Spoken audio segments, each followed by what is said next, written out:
Le Café des Sports. Hugo Moissonnier. Bonjour à toutes et bonjour à tous.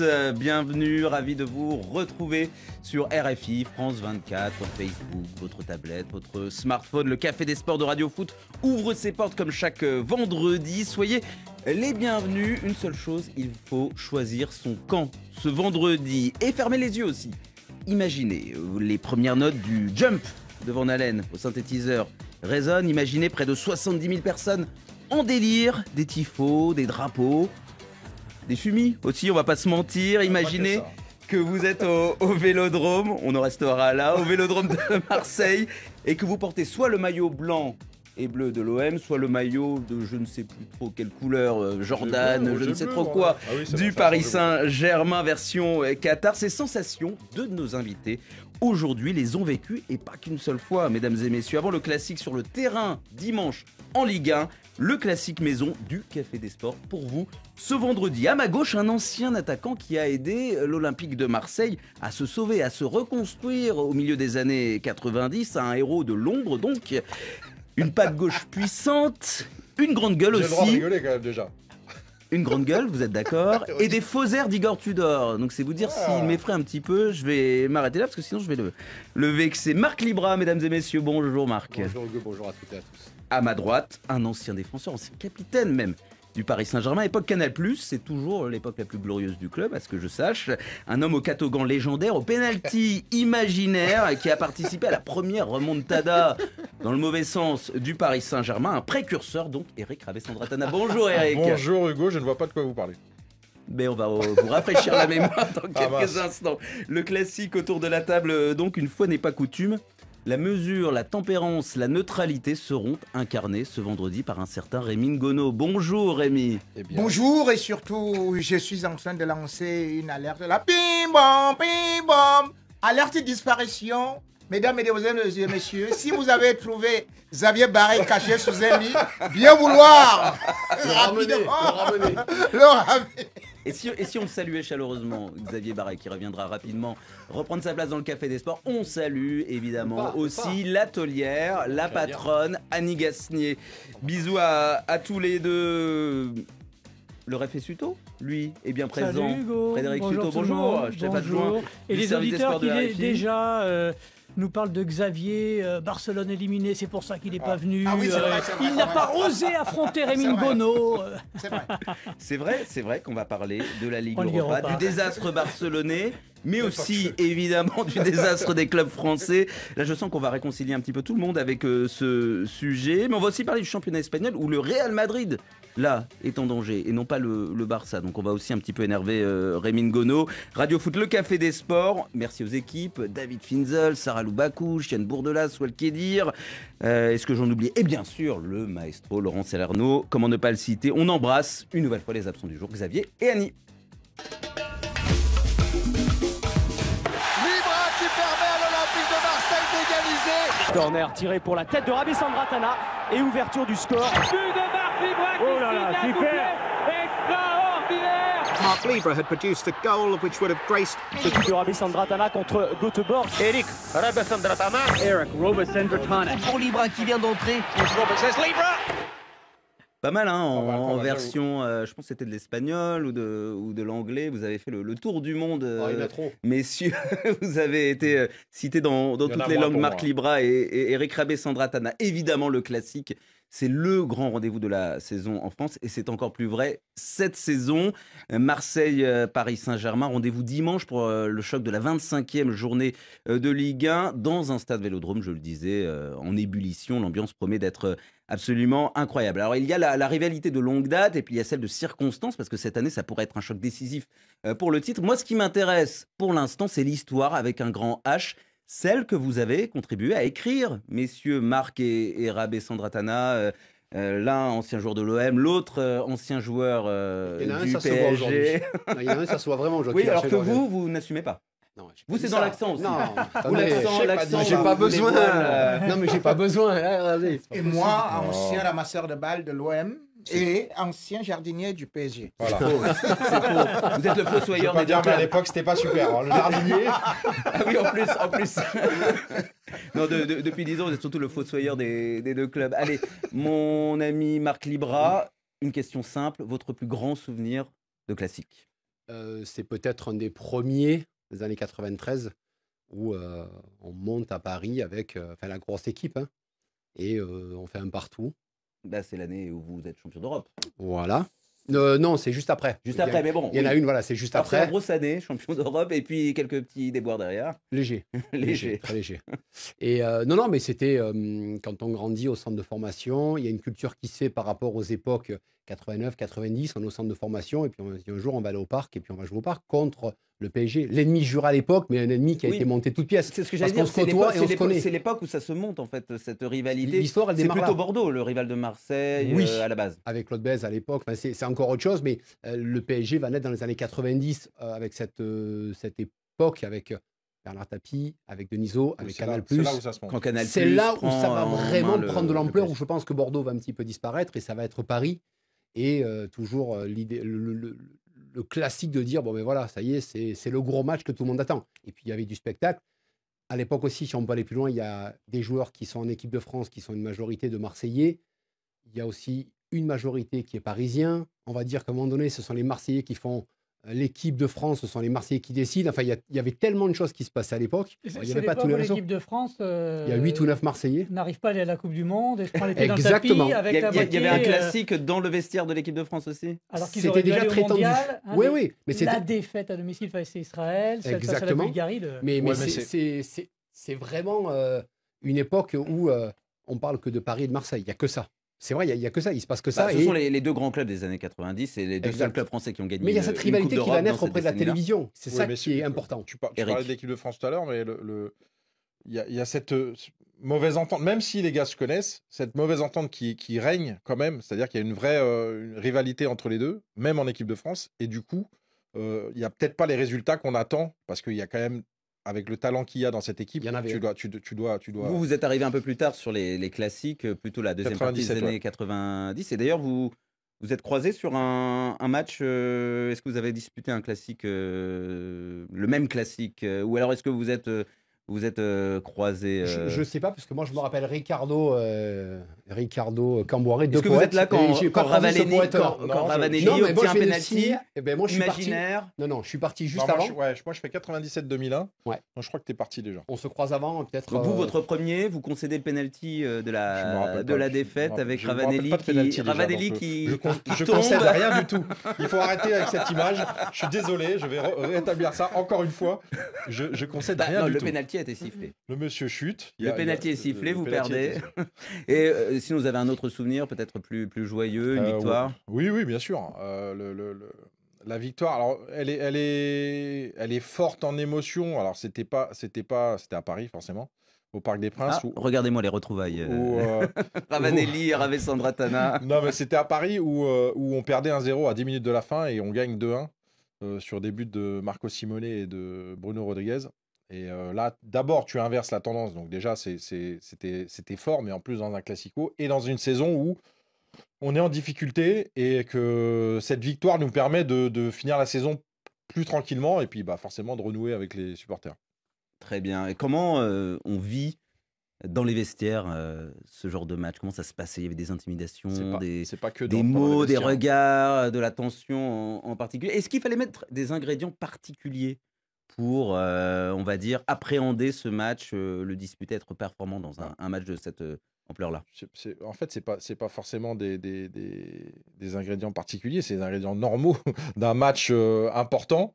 Et du coup, normalement, tu devrais le mettre dans tous les matchs, sauf que celui-là prend de l'importance parce que tu as une pression supplémentaire des supporters qui viennent pendant une semaine. Voilà, ils viennent donc au camp des loges et pendant les entraînements pour Ils vous lâchent pas, quoi. bien te faire comprendre que ce match-là, tu peux pas le perdre et que... Alors ça, c'est le folklore, mais c'est fabuleux en fait. C'est-à-dire que voilà, tu as déjà en termes de joueurs, tu as une certaine pression parce que tu sais déjà que c'est un match important, mais aussi derrière par les supporters. Donc ça doit te transcender, ça ne doit pas te plonger dans Vous étiez habité, vous, Marc Libra, supplémentaire, on va dire. vous étiez habité quand il y avait le Classico qui approchait? Non, on ne peut pas parler d'être habité. Par contre, il y a une ambiance qui est dangereuse, délétère. On sent vraiment quelque chose parce que cette époque-là, moi, je la vis parce qu'il y a cette concurrence de l'équipe de France. Vous en avez 7 ou 8, et de l'autre côté, vous en avez 7 ou 8, pareil. Et comme on dit, c'est pas l'osmose parfaite, mais c'est vraiment, c'est électrique. Quand on arrive au parc en 93, 95, c'est pas... Alors, outre le caillassage, donc ça, c'est classique, on le vivait, ils le vivaient aussi de leur côté. Ça, c'est pas grave. Quand vous arrivez. Oui, mais ça, c'est pas grave, ça arrivait tout le temps, donc c'est pas un problème. Quand on va jouer en Turquie, quand on va jouer dans certains stades en Europe, on est canardé du matin au soir. On ne peut pas sortir de l'hôtel. Les vitres, elles sont cassées. Donc, mais tout ça, ça fait partie de... On le vit. Et c'était l'ambiance qui était très, très, très, très puissante. Et il n'y a pas d'amis. Le boss dit, on n'a pas d'amis. Que j'en vois pas un serrer la main. Mais la plupart du temps, on ne pouvait pas serrer la main puisqu'ils ne pouvaient pas se voir déjà. C'est ça qui est... Et quand on est là et qu'on vit ça, c'est palpable. On se dit, mais qu'est-ce que c'est? C'est-à-dire, dans l'air, il y a un truc. Et c'est... Aujourd'hui, heureusement, c'est plus ça, puisque j'en ai fait maintenant bord terrain. Et heureusement, ce sont des copains, ce sont des potes. Alors après, par exemple, avec Colter, on s'était vraiment embrouillé assez durement. 2 ans après, il vient à l'OM et on est très proches. On faisait des soirées ensemble. Donc, c'est pour vous dire. Mais dans le moment, dans le lieu, il y a toujours ce fameux match de 92 ou 93 où... Non, mais celui-là, c'est pas du football. C'est-à-dire que là, c'était... Mais pour l'image du football, c'est même pas une histoire de classique. Mais tu te rends compte... C'est pour l'image du football, c'est dramatique, ce nombre de fautes. Mais rappelle-toi, t'as pas tous les réseaux. Bien sûr, si tu veux, t'as pas de retour. Le match est fini, t'oublies. Mais là, quand on voit les images aujourd'hui, tu dis, mais comment le match a pu finir? C'est-à-dire que là, tout le monde se détestait. Purement et simplement. Donc voilà, c'était compliqué. Allez, on va en rester là. Désolé, messieurs, avec vos histoires d'anciens combattants, ne le prenez pas mal. Mais on a aussi des jeunes auditeurs qui ont envie d'entendre parler du présent. L'OM, cette saison, est à 5 points derrière Paris. Donc c'est le deuxième qui reçoit le premier. Mais même si Marseille est à la mauvaise place, entre guillemets, la place du poursuivant, Marseille a, on peut légitimement le dire comme ça, la meilleure équipe. Mais Paris a probablement la meilleure individualité de la planète football aujourd'hui. Je pense évidemment à un certain Kylian Mbappé. S'il marque 3 buts, c'est pas impossible. Il deviendrait le meilleur buteur du PSG. Ça peut faire une motivation supplémentaire. Entre la meilleure équipe et le meilleur joueur, votre cœur, vous penchez pour qui va l'emporter ce dimanche, Rémi Godin? Je ne suis pas prophète, mais on sait très bien que le football, c'est le collectif qui compte. Quand on essaie de voir comment est-ce que Marseille a battu dernièrement, justement aussi Paris Saint-Germain, c'est justement le collectif qui a joué. Donc aujourd'hui, avec la défense à 3... Il y a eu une victoire en Coupe de France au Vélodrome récemment. Voilà. Donc quand on essaie de regarder ce que le Paris Saint-Germain fournit comme spectacle, c'est un peu désolant. Je peux dire que même la victoire contre Lille n'était pas aussi probante que ça. Parce que défensivement, alors que vous avez un Kimpembe, et aussi avec peut-être Sergio Ramos qui est revenu, vraiment, concéder 16 tirs pour une équipe de Paris à domicile, c'est beaucoup. Ce qui veut dire que le milieu de terrain du Paris Saint-Germain, qui devrait déjà pallier l'absence du jeu défensif des attaquants, ne fonctionne pas, que ce soit les Vitinha, je suis désolé, ce pas des joueurs dignes de ce nom qui peuvent véritablement être de véritables poumons. Ce qui signifie que l'équipe du Paris Saint-Germain peut bel et bien être mise à rude épreuve. Et d'ailleurs, quand vous regardez tous les Paris Saint-Germain de ces dernières années, c'était la meilleure défense. Pour l'instant, c'est l'OM, avec 22 buts encaissés, mais le Paris Saint-Germain est quand même à 23 buts. C'est énorme pour une équipe de cette envergure-là qui se retrouve quand même avec 3 défaites déjà et 4 nuls. Donc, pour moi, l'OM peut faire beaucoup mal au Paris Saint-Germain, même s'il faut le reconnaître, l'OM manque de quelques pièces angulaires par derrière. Notamment Chancel Mbemba, dont on parle dans un instant. Vous voilà prévenu? Oui, avec Rabé Sandratana, ça va être dur pour Paris. Ça va être. Après, Paris reste son pire ennemi, j'ai envie de dire. Donc aujourd'hui, l'OM a une belle équipe collective avec un rendement assez intéressant et assez surprenant ces derniers mois. Donc oui, elle est à respecter. Les Parisiens ont largement de quoi gagner ce match, sauf que, comme l'a dit Rémi, collectivement, on ressort rien de ce. Mais alors, est-ce que Mbappé, parce que la question finalement c'est celle-là, Est-ce que Mbappé peut décider à lui tout seul du sort du match? Évidemment. C'est pour ça que Paris... Ben oui, évidemment. Aujourd'hui, l'équipe de Paris n'est pas une équipe. C'est des individualités qui jouent par, j'ai envie de dire, de temps en temps, et qui, forcément, avec les fortes individualités qu'il y a, est capable de gagner beaucoup de matchs et à n'importe quel moment de la saison. Sauf que contre des équipes qui sont bien regroupées, qui travaillent bien, qui ont un collectif qui est assez fort, elle a toujours éprouvé des difficultés, même contre des équipes qui sont dans la deuxième partie de tableau. Donc aujourd'hui, Paris doit lutter collectivement et individuellement. Et pour l'instant, c'est que individuellement. Pas de Neymar dimanche pour le Classico, un autre absent de marque. Côté parisien, Frédéric Stuto, quelques pronostics, quelques réactions peut-être de nos auditeurs. Est-ce qu'on a un classique aussi sur la page Facebook de Mondial Sport, de Radio Foot, les supporters de l'OM, surtout qui sont de sortie. Ferdinand Boubala, allez l'OM, des pronostics, Ibrahim Diabité, 2-1 pour l'OM, Brice Calais, 1-0 pour l'OM encore. Wilfried Mouiti qui nous dit l'OM sera champion de France. Oumar Deco Konaté, une défaite de Paris chamboulerait tout au PSG. Un auditeur là quand même, PSG c'est plus fiable que l'OM, mais bon quand même avantage nettement sur la page Facebook à l'Olympique de Marseille. Oui, l'Olympique de Marseille qui historiquement est assez populaire en Afrique plus que le PSG, vous confirmez, je pense mon cher Rémi Ngono, non? Une bêtise. Tout à fait, d'accord. Je confirme. Vous confirmez. Après, la frustration date de plus longtemps. C'est pour ça qu'ils ont besoin d'exprimer aussi le. Oui, je confirme. Là, il y a une petite arrogance parisienne. Et puis bon, comme ils sont habitués à monopoliser le ballon, ils monopolisent la parole. Eric Rabessandra Tana, ça va pas du tout. On va rééquilibrer les débats. Il aime son club, on le voit. Alors, Rémi Ngono en parlait. Il y a quand même une absence de marque côté marseillais. C'est celle de Chancel Mbemba, défenseur. Mais plus que ça, défenseur, buteur, homme à tout faire. Homme fort. Homme fort, peut-être l'un des meilleurs Marseillais cette saison. Je vous coupe, Yalchi Goma, il a adoré votre jeu de mots sur le sommaire de l'émission que vous avez posté. Sans Bemba, l'OM Chancel, avec des smileys, vraiment. Eh bien voilà, on l'a fait à l'écrit, on va la faire à l'oral. Bravo. Marc Libra, sans Bemba, l'OM va-t-il chanceler? L'OM chancelle-t-il? Alors non, mais ça va être très difficile. Maintenant, c'est Eric Bailly qui risque de prendre ce relais pour s'occuper de Kylian Mbappé. On sait que la vitesse de Bailly est assez importante. C'est peut-être un des seuls qui va aussi vite, peut-être pas aussi vite, mais qui se rapproche assez de Kylian Mbappé. Oui, c'est une perte terrible parce qu'il est capable de jouer au milieu de terrain, de jouer devant. C'est quelqu'un qui marque des buts importants et puis qui a un souffle, un état d'esprit, une mentalité. Alors, je ne sais pas si Guendouzi sera titulaire ou pas, mais c'est un joueur hyper important. Oui, il va manquer, certes. Maintenant, on en a parlé, vous avez une équipe en face de Marseille qui, même si ce n'est pas chanceux, c'est un rouleau compresseur. Ce rouleau compresseur va essayer de rouler sur Paris comme ils l'ont fait dans les premiers instants en coupe où, dès l'engagement, on part à l'assaut. C'était notre époque, dans les années 90, on part à l'assaut, on leur marche dessus, à l'extérieur ou à la maison, on fait comme ça. Donc là, ça peut fonctionner. J'entends, bien sûr que Marseille est capable de marcher sur Paris.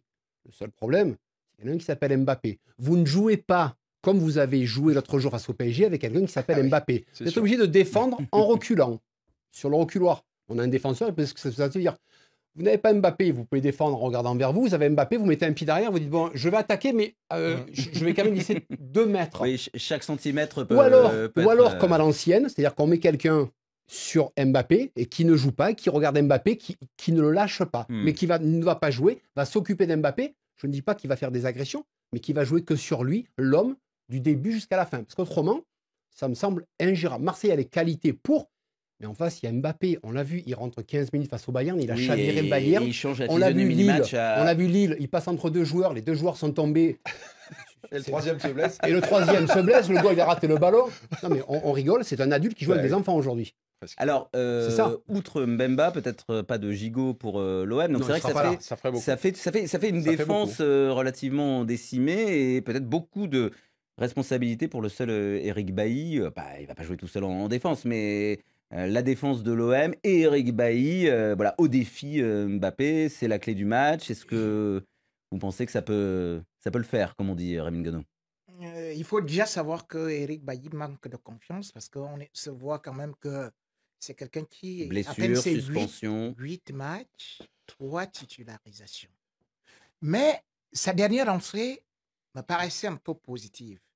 Et c'est là où le Marseille aussi d'aujourd'hui pêche. C'est-à-dire qu'on peut avoir sur le plan offensif de bons joueurs, mais je sais, leur Marseille à eux, vous aviez une défense qui était très compacte. Vous aviez les Amoros, les Sauzé, les Moser, et d'ailleurs, ils ont fait venir Boli. Boli, ce n'est pas Bailly. Donc aujourd'hui, on se retrouve quand même avec Chancel Mbemba qui, bien évidemment, c'est un bon défenseur. Même quand on le voit sur la hauteur, ce n'est pas aussi formidable que ça à 1m82. Donc aujourd'hui, et sur la vitesse également, il aurait eu des difficultés avec Mbappé. Donc, avec son absence, et bien sûr aussi tout ce que je suis en train de voir là, parce qu'il comble quand même un certain nombre de choses, ça risque d'être très très difficile par rapport au plan offensif, enfin au plan défensif de Marseille. Et comme le dit malheureusement un proverbe africain, un tout petit trou fait couler la pirogue. Il n'y a pas besoin de proverbe pour vous. J'ai eu très très peur. Oui, Alors, passez pas loin. Voilà, le proverbe africain, donc, et pas besoin de proverbe pour vous dire d'être au rendez-vous dimanche soir, RFI, à suivre en direct en intégralité le choc de la 25e journée de Ligue 1, le Classico MPSG, avec peut-être donc comme protagoniste notre ami Eric Bailly, champion d'Afrique 2015. Il y aura beaucoup de choses à suivre. Soyez au rendez-vous, on compte sur vous.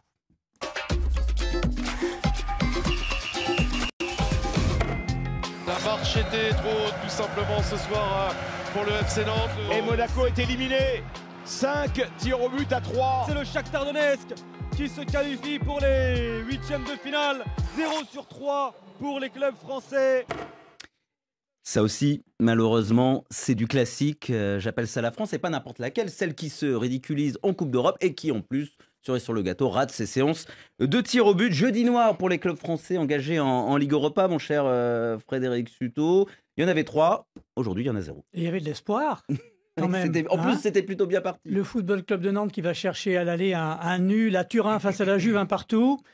Les Italiens sont venus gagner 3-0 à la Beaujoire, triplé de Di Maria, terminé, Nantes éliminé. Monaco était allé gagner à l'extérieur face au Bayer Leverkusen, 3-2. Ils ont perdu 3-2 chez eux. On est allé jusqu'à la séance des tirs au but, éliminé les Monégasques. Et Rennes, oui, certes battu face au Shakhtar à l'aller. Les Ukrainiens, c'était à Varsovie, le match aller 2-1.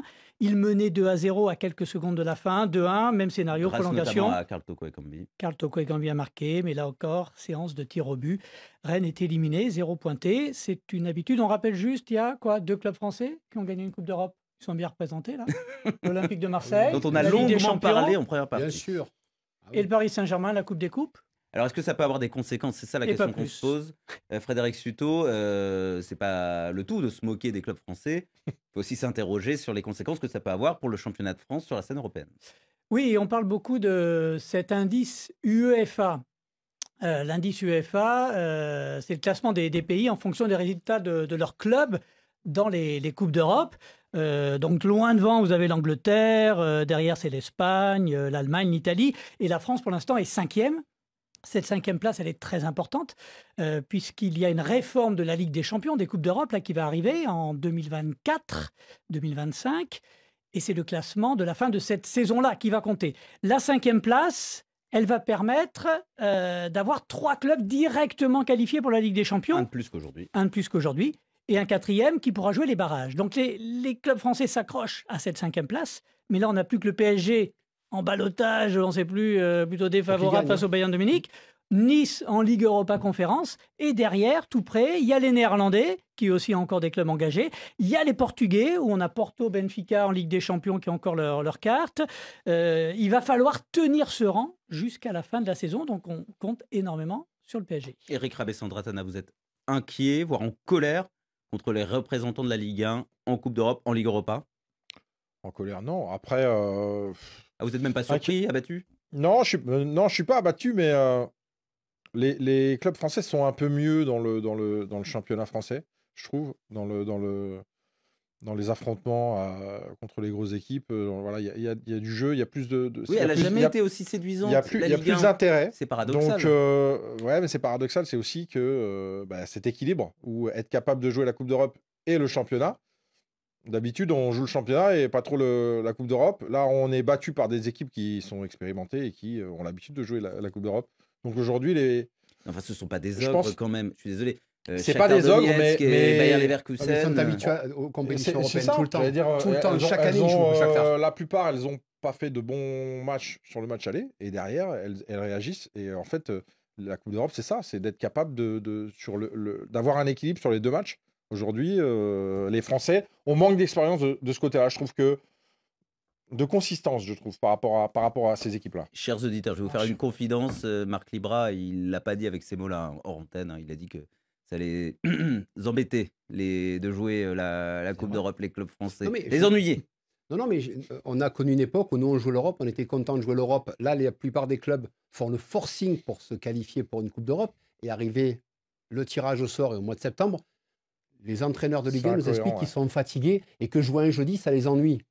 Ah ouais, mais vous vous rendez compte, on a 3 matchs. Mais alors dans ces cas-là, on le dit clairement, on fait jouer que le PSG et le 2e du championnat, et les autres, on laisse tomber. Mais ils se plaignent tous. Ah, vous vous rendez compte, en septembre, on entend ça. En octobre, quand on entend ça au mois de mars-avril, quand la saison l'arrive. Mais là, en septembre et octobre, tous les clubs français commencent à nous dire « Ah, mais vous vous rendez compte, on joue jeudi. » Tu t'es qualifié pourquoi alors? Après, Nantes, je pense qu'il ne faut pas leur en vouloir. C'est un exploit déjà de faire un nul à la Juve. C'est Monaco. Mais le problème, c'est que Monaco, Marseille qui se fait sortir dans des conditions, on l'a vu, ils sont sortis, et Rennes aujourd'hui.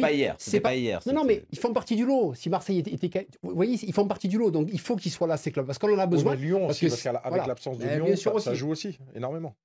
J'en connais un qui fulmine, qui a envie de réagir, qui n'a pas envie d'être tendre, à mon avis, avec les clubs de Ligue 1 engagés en Europe, Rémi Ngono.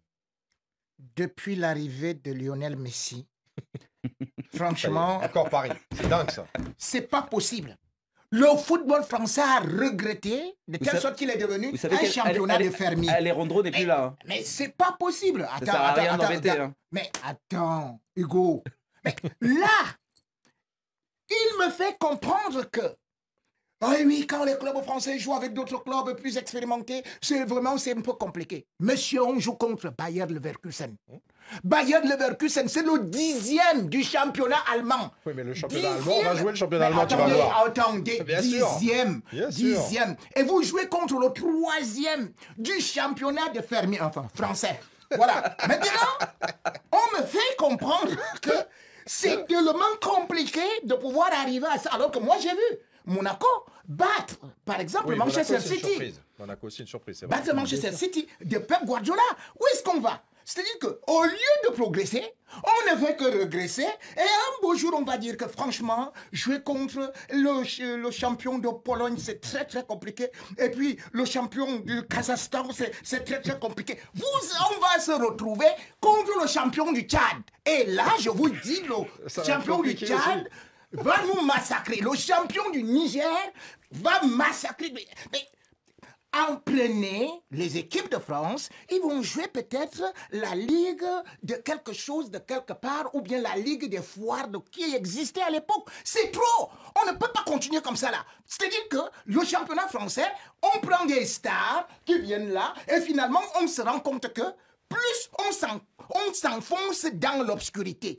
Trop, c'est trop. J'ai dit le football français et surtout le championnat français est en nette régression depuis l'arrivée de Neymar, depuis l'arrivée de Messi. C'est la malchance.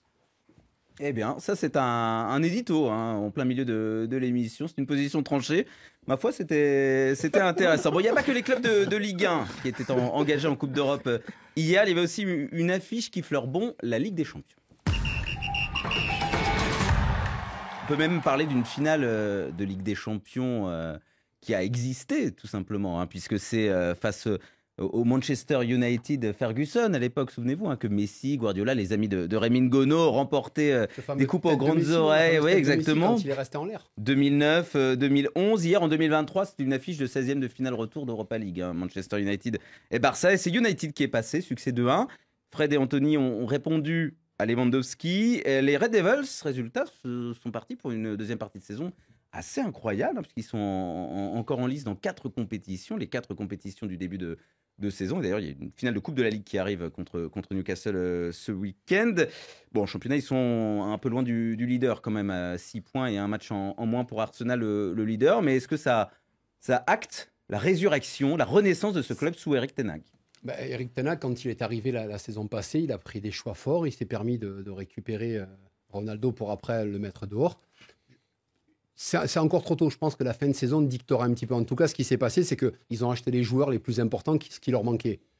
McTominay, c'est très sympa. Casemiro, c'est du très haut niveau. On l'a encore vu hier, ça change tout. Vous avez pris un joueur que Madrid a dit, bon, il est vieillissant, il ne nous intéresse plus. On a bien vu que cette semaine, Real Madrid n'a forcément plus, puisqu'il y a un jeune joueur français qui joue à sa place, Camavinga, qui a été excellent. Mais Casemiro, aujourd'hui, dans cette équipe-là, fait la différence. Donc, j'ai envie de vous dire que en championnat, c'est pas complètement fini, parce qu'Arsenal et Manchester City se font la poire douce, et eux sont 3e tranquillement. Mais ce qui est déjà pas mal. Ils sont déjà 3e. Non, mais ils reviennent de loin. Ah, si en fin de saison, ils atteignent l'objectif de la Ligue des Champions, on pourra dire ça y est, ils sont sur la bonne route. Parce que depuis que Ferguson est parti, ils ont fait n'importe quoi en dépensant des sommes astronomiques. Et on va se dire que, je ne dis pas que c'est que Casemiro, c'est juste qu'il y a quelque chose qui a été mis en place avec un entraîneur qui a une philosophie de jeu. Rashford est en train de se relancer. Des joueurs sont en train de se remettre en place. Donc à l'arrivée, c'est bien, mais j'attends de voir la suite. Ce qu'ils ont fait hier, c'est pas le plus grand des Barça. Un Barça qui, lui, en championnat, a déjà fait la différence. Donc, je pensais qu'ils allaient faire la différence, mais ils ne l'ont pas fait. Et Lewandowski, si Lewandowski ne marque pas, les autres ont du mal à marquer. Donc, à l'arrivée, c'est un United qui est sur la reconstruction totale. Et en fin d'année, s'ils sont en Ligue des Champions et qu'ils vont loin en coupe, je vous dirais, ça y est, ils sont après peut-être guéris. Mais il y a encore de Est-ce que vous voyez Eric Rabessandratana à Manchester United puissance 4? Alors, peut-être pas les 4 titres qu'ils peuvent remporter, mais 1 ou 2, pourquoi pas? On met la pression, ouais, 1 ou 2, ouais, c'est possible. Après... je trouve que, pour rebondir sur ce que disait Marc, le collectif est vraiment fort aujourd'hui. On avait des Ronaldo, on avait des joueurs qu'on avait pris et qui avaient du mal à briller tous ensemble. Aujourd'hui, ils brillent tous ensemble. C'est-à-dire que l'arrivée de Casemiro facilite le travail défensif parce qu'il y avait des vrais problèmes défensifs aujourd'hui. Ça fait du bien d'ailleurs. Aujourd'hui, ça passe. Du Real, un certain Raphaël Varane. Exactement. Qu'on avait dit qui était fini pour le football. Et aujourd'hui, il n'est pas en difficulté. Et même les autres, et même Maguire n'est pas en difficulté aujourd'hui. On retrouve des joueurs qui sont compétitifs. Donc voilà, ce filtre au milieu de terrain est fait. Et puis aussi, ce travail collectif est très important. Et je pense que progressivement, ils vont tenir sur la saison. Donc après, on sait que des compétitions, des grandes compétitions, avec un peu de réussite et beaucoup de travail, tu peux faire des exploits. Depuis le retour de la Coupe du Monde, on voit beaucoup de grandes équipes avec tous les joueurs, les internationaux qui étaient au Qatar en grande difficulté. Ce n'est pas le cas de United. Depuis le début de l'année, là, janvier, février, ils sont sur des stats incroyables à lancer. Et Eric Ten Hag qui a réalisé vraiment un super boulot. L'heure tourne, donc on va être... obligé de passer à la séance qu'on attend tous, la séquence qu'on attend tous, à savoir celle où Rémi Ngono dit du mal du Barça. Il a un peu commencé tout à l'heure. Le Barça, donc éliminé de la Ligue Europa, ça va plutôt bien sur le plan domestique. Il reste encore le championnat et pourquoi pas la Coupe à gagner avec un Classico d'ailleurs qui arrive en demi-finale de la Coupe. Mais là, ça fait une deuxième élimination en Coupe d'Europe cette saison pour le Barça. Et en plus, je vous donne la parole tout de suite Rémi, mais il y a eu une affaire qui ne cesse de coller au basque, tel le sparadrap du capitaine Haddock, au basque du Barça. Et donc, ça fait une semaine un peu compliquée pour les Catalans. Oui, éliminé donc en Ligue Europa. Et puis, ces soupçons de corruption, peut-être, d'arbitrage. En tout cas, c'est la presse qui a révélé tout ça. C'est parti avec la presse madrilène, des documents du fisc qui ont fuité, des versements présumés du FC Barcelone ces 20 dernières années, plusieurs millions d'euros qui auraient été versés à José María Enríquez Negreira, qui est un ancien arbitre qui a occupé de 1994 à 2018 la position de numéro 2, en gros, de la commission des arbitres de la Liga, championnat espagnol. Donc forcément, on a versé 6 millions à cet homme-là. On peut tout imaginer derrière. Et là, il y a une guerre entre Barcelone, son président, Laporta, qu'on n'entend pas, qui n'a rien dit, et le président de la Ligue, Javier Tebas. On sait qu'il a envie de faire tomber le Barça, le Real. Il demande à Laporta de démissionner, il lui demande de s'expliquer, et derrière, il y a tous les clubs de Ligue 1, de Ligue 2 qui sont derrière lui pour demander des comptes au Barça. Votre avis sur la semaine compliquée du Barça, Rémi Ngono? Nous ne sommes pas une Ne faites pas trembler les murs, attention. Nous ne sommes pas une semaine compliquée. Nous sommes à ce que vaut le Barça, c'est-à-dire la coupe Intertoto. Il n'y a pas de niveau ailleurs, ça ne sert à rien. 2015, depuis 2015, est-ce que vous entendez parler d'eux? Et là, il vient de vous donner les preuves que le Barça, pour gagner la Liga, il faut toujours aller dire ceci à l'arbitre. Ah non, attendez, c'est pas ce qu'il a dit. C'est pas ce qu'il a dit. Non. Ce n'est pas moi qui dis. Les documents sont là. Vous savez, en Europe, le Wi-Fi ne passe pas. Quand Barça fait le transfert ne passe qu'au Camp Nou. En Europe, le transfert n'arrive pas dans le compte de l'arbitre. L'avantage sur Facebook, vous pouvez revenir en arrière pour écouter ce qu'a dit Frédéric Suto. C'est pas exactement ça. C'est pas... Attends. Donc, on appelle ça interprétation. Oui, voilà. Aujourd'hui, lorsque vous voyez que 2018, c'est la même chose. 2016, 2017, 2018, 2019, 2020, 2021, 2022. Mais c'est trop! Mais cette équipe-là n'existe pas. Et puis, chaque fois, on nous dit, maintenant on a recruté tel joueur, on a encore recruté tel joueur, et on nous a dit maintenant que c'est le nouveau Zidane qui était arrivé, Xavi. Mais attendez, Xavi, qu'est-ce qu'il a finalement gagné? À part le fait que le Barça a recruté Lewandowski, qui était au haut de la pyramide avec le Bayern de Munich, et aujourd'hui qui est dans un trou de souris. Donc, Lewandowski, aujourd'hui, pratiquement est démuni. Pourquoi? Parce que avec Xavi, on ne comprend pas là où il est en train d'aller. Avec lui, le Barça ne peut pas aller devant parce que le Barça n'est plus une équipe d'Europe. Et pourtant, comme le dit un proverbe africain, on ne confie pas sa femme à un célibataire. Alors, on va essayer de rebondir après ça. On va essayer de rebondir après ça, juste pour dire quand même qu'à la maison, et ça n'a rien à voir avec le proverbe, ça va plutôt bien pour le Barça.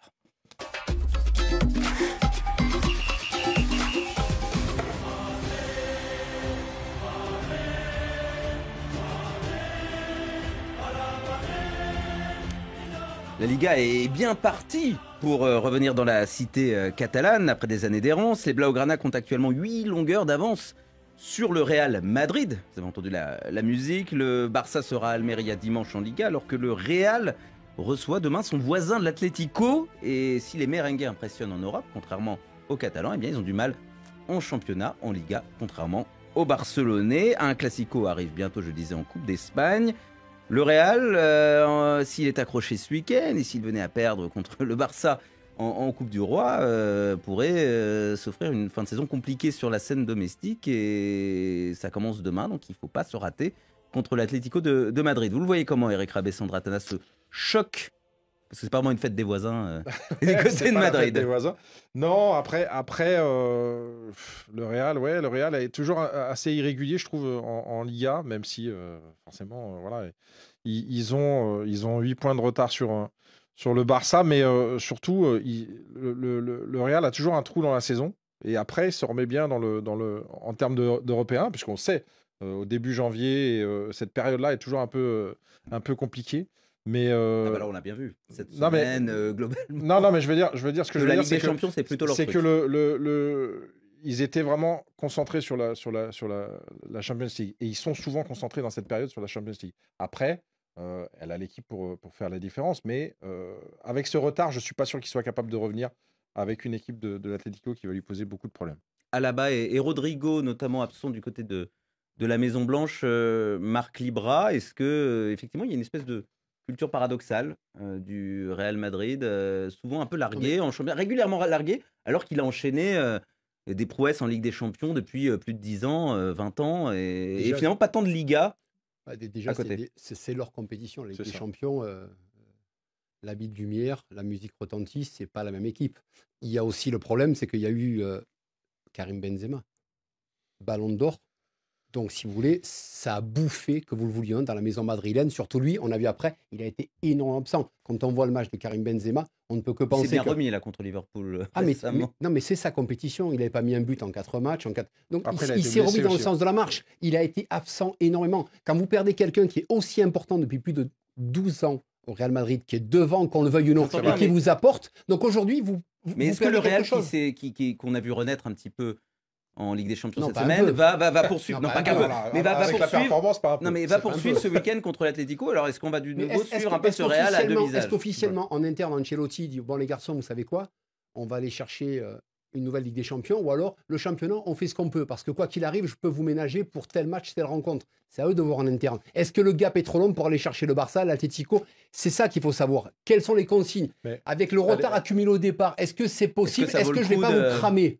C'est quoi le but? Vous feriez quoi, vous? Non, mais elles sont un peu annoncées par Ancelotti, puisque Ancelotti a dit cette année, on a peut-être plus de chances de gagner la Ligue des Champions. Donc, ça veut dire que ça veut dire quelque chose quand même, quelque part. Il l'a dit à quel moment ça? Il l'a dit là, il y a pas longtemps. Il l'a dit avant le match, effectivement, contre Liverpool, en disant qu'il y croyait encore davantage cette année que l'année précédente. Et je sais pas, j'imagine que le Real Madrid, dès qu'on dit Real sur la page Facebook, ça. Oui, mais après leur tour, on me dit, on veut entendre Rémi sur le Real. Voilà, ah bah d'accord. Eh bien alors, ce que l'auditeur réclame, ce que l'auditeur veut, l'auditeur obtient. Le Real n'abandonne jamais. Et le Real regarde toujours les petits lièvres courir avant que finalement lui détale tel un chacal et pour venir les bouffer. Moi, tant que le Real n'est pas mort et tant que le Real est en compétition, nous n'avons que 8 points. Et d'ailleurs, Atlético, quels sont les matchs que l'Atlético a encore eu à véritablement dominer le Real? Mais cependant, quand on essaie de regarder les prestations aussi du Barça, oui, c'est le beau jeu, comme ils aiment bien dire, mais en fin de compte, c'est toujours du Real qu'on parle. Donc le Real n'a encore rien abandonné. Je vous dis bien qu'il suffit de 2 victoires, tout comme on peut aussi avoir une défaite, 2 défaites de l'autre côté, et puis il y a un classico qui va arriver, et quand on sait que ça risque de se jouer à cet instant-là, j'ai dit, le Real n'a encore rien perdu, le Real a encore un pied sur l'équipe. Très bien. Sera-t-il question du Real dans nos cartons? Réponse. Carton jaune. Un carton là. Qui sort un carton jaune. Ouh là là là là, carton rouge. Carton rouge. Dans la confusion. Carton vert. Extraordinaire. Rien à dire. Nos auditeurs ont du talent et de la passion, même s'ils n'ont pas le même maillot, et ils dégainent, bien sûr, leur carton, comme chaque semaine.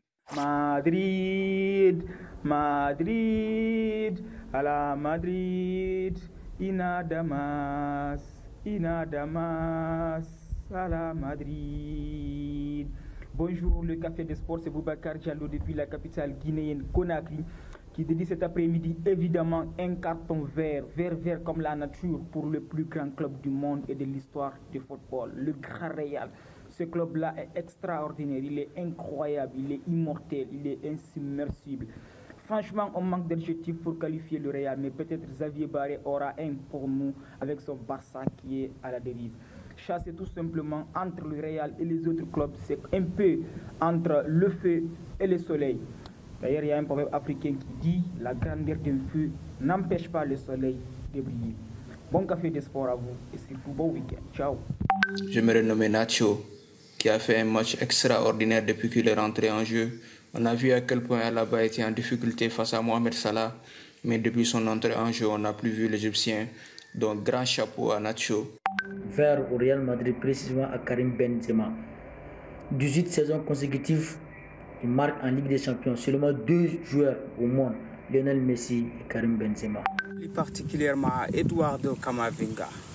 Qu'est-ce qu'il est fort ce gosse. Je crois que Lerian Chouameni va perdre sa place de titulaire. Rémi Ngono à la Madrid. Salut Radio Foot RFI, je m'appelle DJ Victorien depuis Togo. Je donne mon carton vert à Eric Tenag et ses hommes de nous avoir fait la fierté de gagner ce match. Eric Tenag, vous nous avez battu le FC jeudi. Ha ha ha ha ha. C'est Mamadi Doumbouya depuis Conakry. Je donne un carton rouge au FC Barcelone qui vient de vivre sa pire semaine en 2023 en voyant le Grand Real Madrid laminer Liverpool à Anfield, mais aussi en se faisant éliminer par Manchester United. Comme le dit un proverbe africain, l'enfant sait courir mais ne sait pas se cacher. Barça, au revoir. Bonjour à toute l'équipe Café de Sport. C'est Espérance Loutaya, congolaise de Brazzaville, depuis le Ghana. Alors, mon carton, il est rouge et je l'attribue à Liverpool pour avoir perdu ridiculeusement contre le Real Madrid en Ligue des Champions au premier tour. Liverpool qui menait parfaitement 2-0 et tout d'un coup, le Real Madrid marque 5 buts d'affilée et décroche la victoire. Non mais sérieux?